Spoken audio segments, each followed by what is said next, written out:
Hi உறவுகளே! இப்போ தாங்க வேலைய முடிச்சுட்டு நான் ரூமுக்கு வந்தேன்.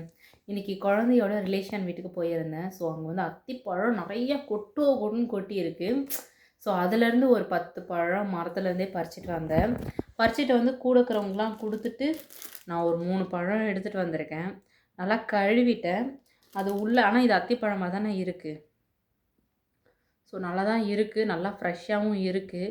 ச அங்கேயே சாப்பிட்டோம் 2. இனிப்பா தான் இருக்கு.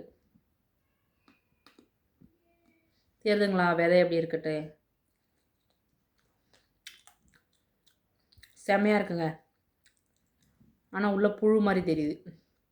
அதெல்லாம் விதைன்னு நெனைக்கிறேன்.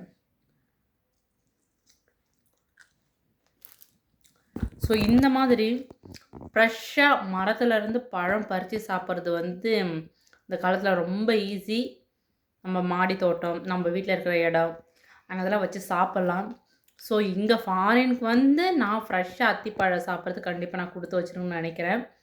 ஸோ இந்த மாரிலாம் யாரு வெளிநாட்டிற்கு வந்து நம்ம ஊரை விட்டு வேற இடத்துக்கு போய் ஃப்ரெஷ்ஷாக பழம் சாப்பிட்டீங்க அப்படின்னு கமெண்ட் பாக்ஸில் மெசேஜ் பண்ணுங்கள். Bye bye, good night, see you next video. சிக்கும்.